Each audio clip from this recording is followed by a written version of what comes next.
Hello, and welcome to The Jamie Show, where every Wednesday I join you when we talk about things that will make your life just a little bit easier. And boy, you're going to be glad you're tuning in today if you have some wilted herbs in the back of your refrigerator and you're not even really sure what they used to be, because we're going to talk about how we can prevent that from happening as I share with you all the things that you can put into an ice cube tray. You're going to be shocked that you can freeze these items to prevent them from going bad, spoiling, you forgetting to use them, and they turn into a wilted mess that may or may not have been parsley. We're really not sure. So get your pen and paper ready. You're going to need your show notebook to jot down all these wonderful ideas.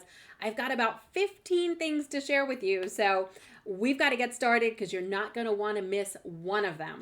So my best guess is you have an ice cube tray hanging around. Maybe you bought a new refrigerator. It came with an automatic ice maker. You kept the ice cube trays from the old refrigerator, telling yourself, well, if I ever have to make ice for 60 people, I'll have enough trays now. Listen, if you have to make ice for 60 people, I think you're buying ice. So at this point, let's just use up the ice cube trays that you have. If you don't have them, they're an inexpensive purchase that might be worth your while because you're not going to want to miss what we can do with them. I mean, listen, we can use them as drawer organizers. That's one of my favorite ways to reuse an ice cube tray. But in the kitchen, to save us from tossing out food that's still good that we could reuse, there's lots of great ways to freeze some of that stuff, and I'm going to share it all with you now. So are you ready to take some notes? You've got your show notebook ready to go? The very first one is coffee. Are you a coffee drinker? Honestly, I'm an iced tea drinker. If you've been to my website, jamienovak.com, and read the About page, or you've joined me for some of my live programs, which the whole calendar of live programs is available at jamienovak.com, you know already that I love iced tea. Just about every time I join you for an online program, I'm enjoying some iced tea. It doesn't matter if it's -2 degrees outside.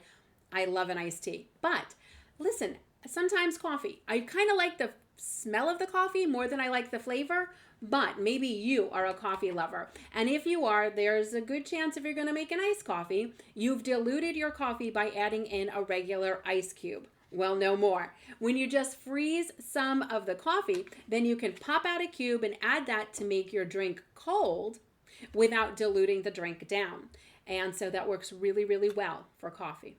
It also works for the wine in your life. So if you've had a bottle of wine, you didn't quite finish it, well, you've got a little extra left over. You don't have to dump it down the drain. You can add it to your ice cube tray and freeze it. Then you can pop out those cubes of wine, and they go beautifully when you're trying to make a sauce and you need just a little, maybe tablespoon of wine. The recipe calls for it. You don't want to open a new bottle. It's so easy to just pop out a cube and add it to your saute pan.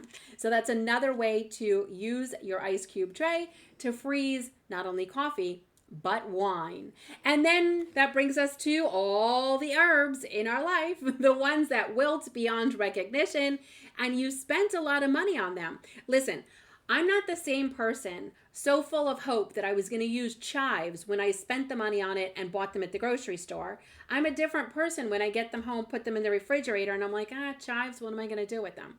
So what we're going to do with them going forward so we don't waste the money is chop up those herbs, the fresh herbs, put them into your ice cube tray. You can use water, you can use wine, you can use a chicken stock or a broth or a beef broth, or you can use a little fruit juice. Let's say you had cilantro. You could zest up some of the lime, then use the lime juice to freeze with the cilantro. And then very easily, if you're making a pozole or something, you can pop out the cube and add it. There's your fresh cilantro now that's going to defrost and your juice. It's a win-win across the board. So think of herbs in broth or butter or oil or sauce or in a fruit juice. Fruit is the next one on our list. You can make cubes from the zest along with the juice, lemons, limes, oranges. And again, it can go really well into just plain water. So if you know you should be drinking more water, maybe your New Year's resolution, drink more water. Maybe you just don't really like plain water. One of those fruit cubes can really liven up that plain water. So you might want to do that with fruit zest, fruit juice. Then again, pureed bananas. I know we all are telling ourselves we're making banana bread. No one's given me a banana bread yet, so I'm not sure how many people are really making banana bread, but I do know we're clipping out all the recipes and saving them in case we want to make banana bread. Well, now, if you've got a banana that's, really starting to not look so great and you want to save it for banana bread, pureed or smashed banana into the cubes, and then you've got cubed bananas ready to go if and when you make banana bread. And if you make banana bread, let me know. I'd love to hear your recipe. And if you live nearby, I'd love a slice. All right, so that's what we can do fruit-wise in here. And then, of course, how about some buttermilk? Oftentimes, a recipe of mine will call for buttermilk. You can't just buy a little bit of buttermilk. You have to be a big thing of buttermilk. What am I going to do with a big thing of buttermilk? So extra buttermilk right in here, and then you have cubes of buttermilk ready to go when your recipe calls for it. You would just defrost it, and then you're ready to run with it. And recently, I've been making a lot of custards. I don't know why. Well, I don't know, stuck in the house and it's cold outside, so a little custard cake sounds delicious, but sometimes they call for just the yolk, and so then I end up with the white. And sometimes your recipe might be the reverse, and you can actually freeze the yolk and or the white of the egg. And then you just defrost them, and it comes out just as if you had cracked it out of the shell. So eggs also can freeze. Did you know that? That might be one of those things where you go, yeah, I've heard the other ones before. I didn't really think about doing it, but I knew you could. Eggs I didn't know, and now I'm really excited to try it. So there you go.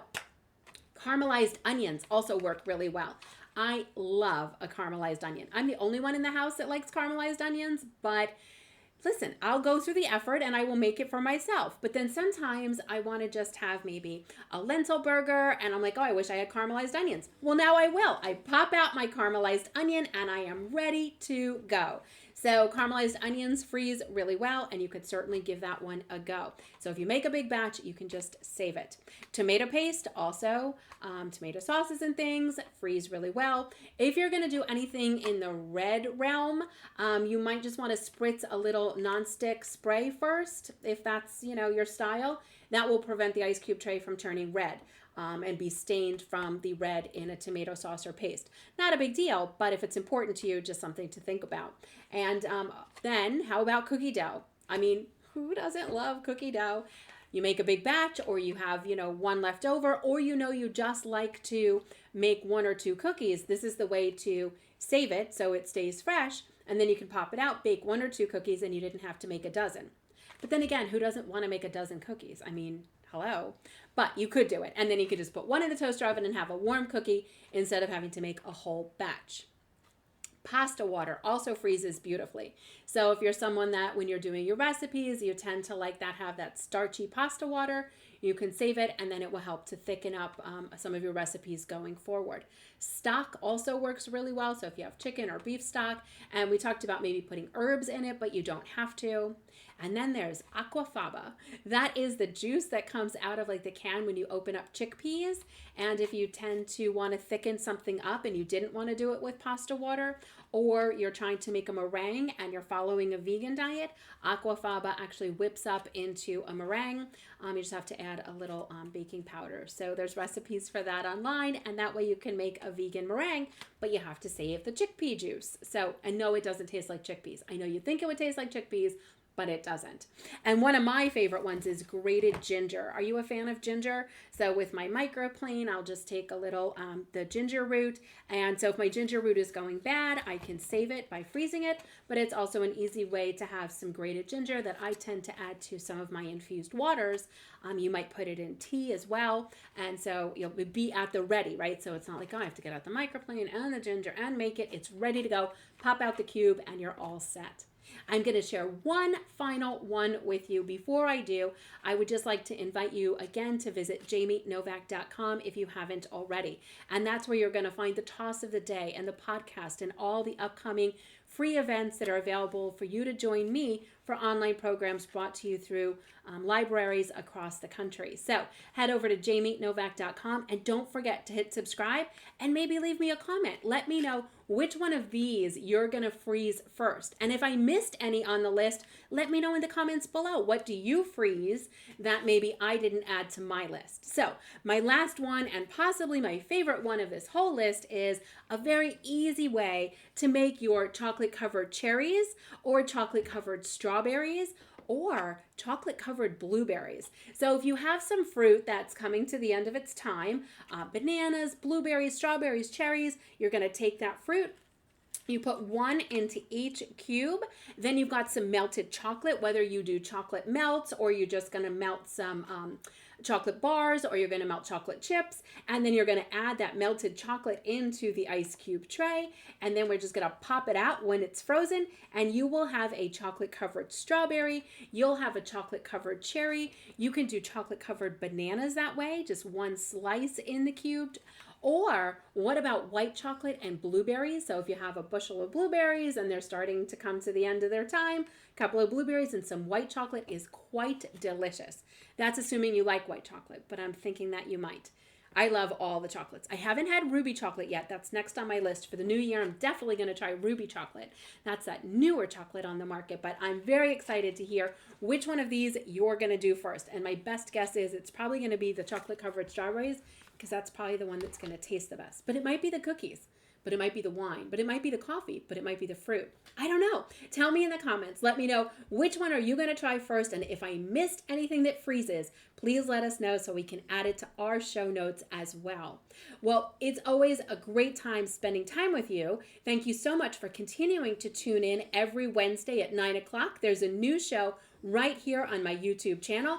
Be sure to hit subscribe, comment, and then share it with someone so that we can get a bunch of people watching. So many of us are going to be freezing things, so we can declutter our kitchen by freezing up stuff, put it into the freezer. Don't forget to label it. So when you pop out the cubes and put them in baggies, label them so you know what they are. And we have now successfully put an end to the sad, wilted, fresh herbs. And we did that with an ice cube tray. Thank you so much for tuning in. My name's Jamie Novak. I can't wait to read all your comments about the show today. Please be sure to hit subscribe, and I will see you right back here next Wednesday at 9 o'clock. Thanks for tuning in. Have a clutter-free week.